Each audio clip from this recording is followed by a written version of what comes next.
So let's talk about free websites versus purchasing your domain and hosting. I know it is so tempting. They're free. There are a number of places that you can go to get a free domain. And usually it looks like this: yourdomain.hostname.com. So it looks really cumbersome. And you aren't actually getting your own domain.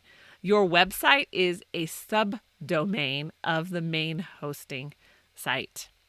There are a number of reasons that this is not a good idea, especially if you're wanting to look like a serious virtual assistant business. Number one, you don't own your website. If you aren't the owner of the domain or the hosting, then you don't own it. Your host owns it. That means they can do anything they want with it.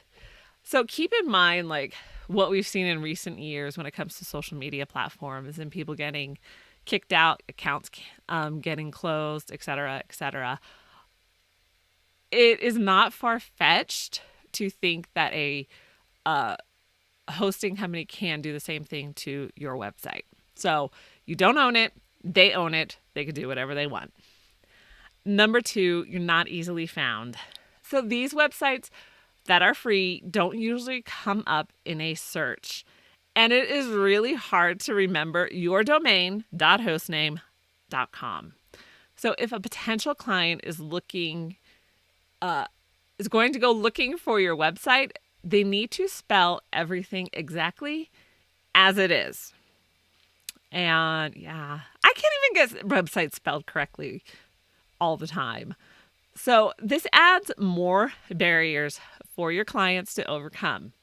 If there are too many obstacles in the way, people will naturally stop trying. And if you can get them to try after like one time something doesn't work, they're pretty committed to finding you. But I think you're pushing it if they have to try 3 times. So what is one of our top 5 rules when it comes to business? Lower the barriers that it takes to get to you. Number 3, limitations to what you can do. Yes, there will be terms of service that you need to follow.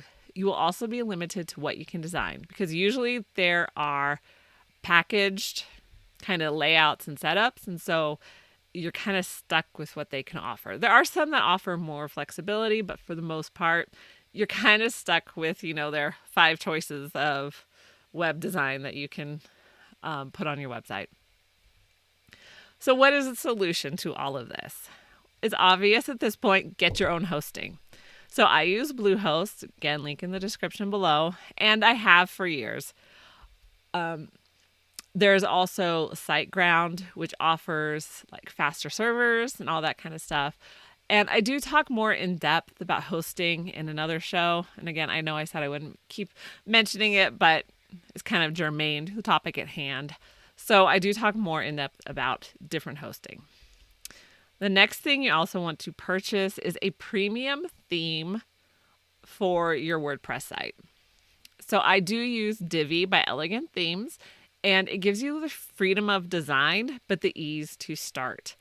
And I'm so confident in your ability to design a website if you're a beginner that I take you step by step through the process. And part of the reason I'm so confident is because that's how I started. So years later, I am now teaching you how to design a website so you can do it.